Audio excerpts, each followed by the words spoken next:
Olá, queridos alunos, sejam bem-vindos à nossa aula. Eu sou o professor Lucas Limberti de Literatura. Vamos lá? Vamos ver mais um exemplo aqui, tá? Outra questão, tudo bem?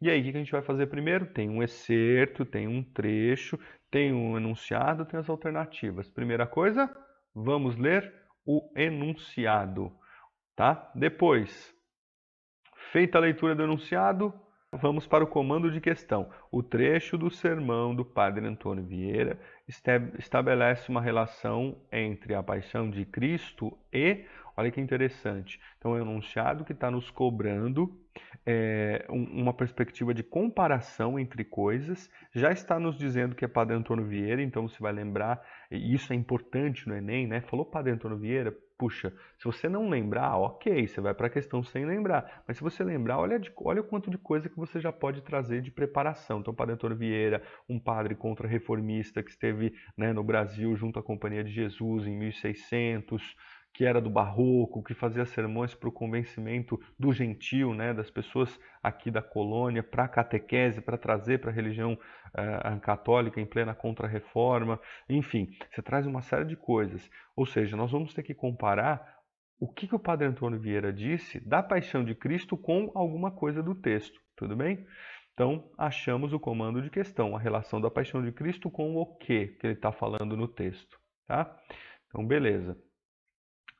Esse é o comando de questão, aquilo que você precisa ter uma atenção especial.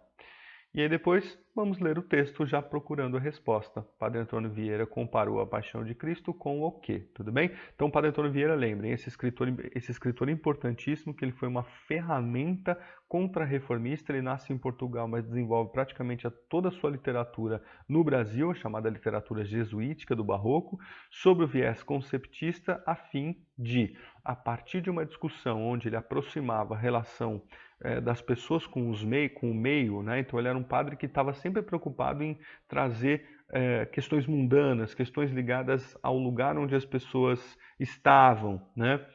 Que acho que isso já é um encaminhamento interessante para a resposta, tá? Então vamos procurar a relação aí do que ele está relacionando com a paixão de Cristo. Vamos para a leitura. Em um engenho sois imitadores de Cristo crucificado, porque padeceis em um modo muito semelhante o que o mesmo Senhor padeceu na cruz, e em toda a sua paixão. A sua cruz foi composta de 2 madeiros, e a vossa, em um engenho, é de 3. Também ali não faltaram as canas, porque 2 vezes entraram na paixão, uma vez servindo para o cetro de escárnio e outra vez para a esponja em que lhe deram o fel. A paixão de Cristo, parte foi de noite sem dormir, parte foi de dia sem descansar. E tais são as vossas noites e vossos dias, Cristo despido e vós despidos, Cristo sem comer e vós famintos, Cristo em tudo maltratado e vós maltratados em tudo, os ferros, as prisões, os açoites, as chagas, os nomes afrontosos, de tudo isto se compõe a vossa imitação, que se for acompanhada de paciência, também terá merecimento de martírio.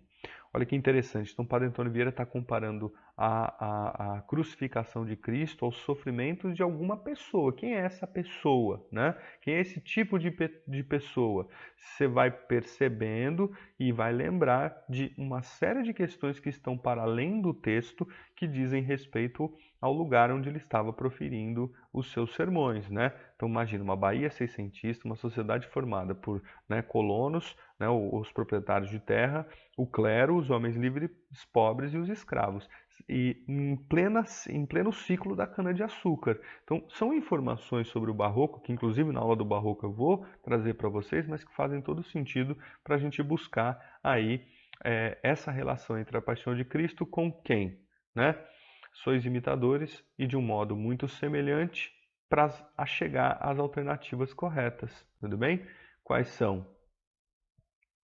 Alternativa E, o trabalho dos escravos na produção de açúcar, tá? Então vamos ler as alternativas aí. A. Atividade de comerciantes de açúcar nos portos brasileiros. B. A função dos mestres de açúcar durante a safra de cana. C. Os sofrimentos jesuítas na conversão dos ameríndios. D. O papel dos senhores na administração dos engenhos. E E. O trabalho dos escravos na produção de açúcar. A alternativa E, se você observar, primeiro, a produção de açúcar já está mencionada no comecinho do texto, né, em um engenho de cana-de-açúcar, e depois ele vai trazendo características dos escravos que sofrem, né? Olha, Cristo estava sem comer, vocês também são famintos, Cristo foi maltratado, vocês são maltratados, ferros, prisões, açoites e chagas.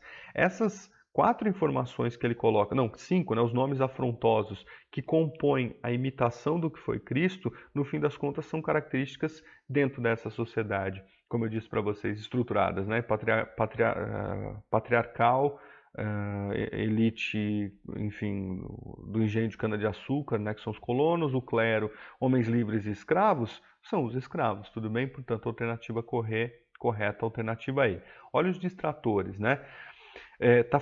Pensa, relacionar a paixão de Cristo com os comerciantes dos portos, os comerciantes sofriam tanto assim, tinham fome. Não, os comerciantes faziam parte do que o Gregório de Matos vai chamar lá da fábrica mercante, né? Na B ele fala dos mestres de açúcar, também não são, que também era uma outra função dentro do ciclo da cana-de-açúcar. Depois o sofrimento dos jesuítas na conversão dos ameríndios. Sabendo que o padre Antônio Vieira estava sempre querendo aproximar pessoas que não eram católicas do catolicismo, ele não estava falando do sofrimento dos jesuítas, ao contrário, né? Ele fala bem claramente ali que se trata de figuras vinculadas a um contexto de um modo muito semelhante, que é o contexto dos engenhos, né?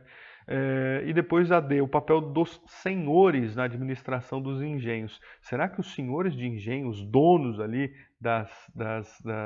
dos processos exploratórios, eram os que sofriam, que pareciam Cristo? Né? Não, na verdade, os escravos, tudo bem? Então, se você faz essa leitura dessa forma, enfim, enunciado, texto, alternativas, a chance de você acertar é muito maior. Espero estar contribuindo aí também em mais um exemplo dessa forma de resolver questão aqui na prova de literatura, é claro, né? Espero ter contribuído com o estudo de vocês. Te vejo nas próximas aulas, tudo bem? Um beijo no coração de todo mundo e até a próxima!